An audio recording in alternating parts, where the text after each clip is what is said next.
ஆலயா cotton வேட்டிகள் ஷர்ட்டுகள் wedding celebration. Kerala மாநிலம் கோழிக்கோடு அருகே தலைக்கவசம் அணியாமல் இருசக்கர வாகனத்தில் கவனக்குறைவாக சாலையை கடக்க முயன்ற கல்லூரி மாணவியின் இருசக்கர வாகனம் மீது மற்றொரு இருசக்கர வாகனம் மோதி நேரிட்ட விபத்தில் மாணவி லேசான காயங்களுடன் உயிர் தப்பினார்.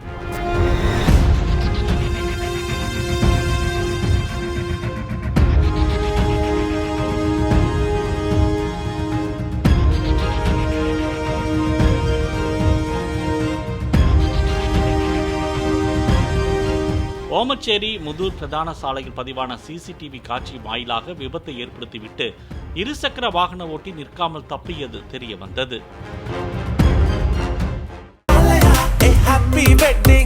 ஆலயா காட்டன் வேட்டிகள் ஷர்ட்டுகள் வெட்டிங் செலிப்ரேஷன். பிளே ஸ்டோர் மற்றும் ஆப் ஸ்டோரில் இருந்து பாலிமர் செயலியை QR கோடு மூலம் பதிவிறக்கம் செய்யுங்கள். செய்திகளை உடனுக்குடன் பெறுங்கள்.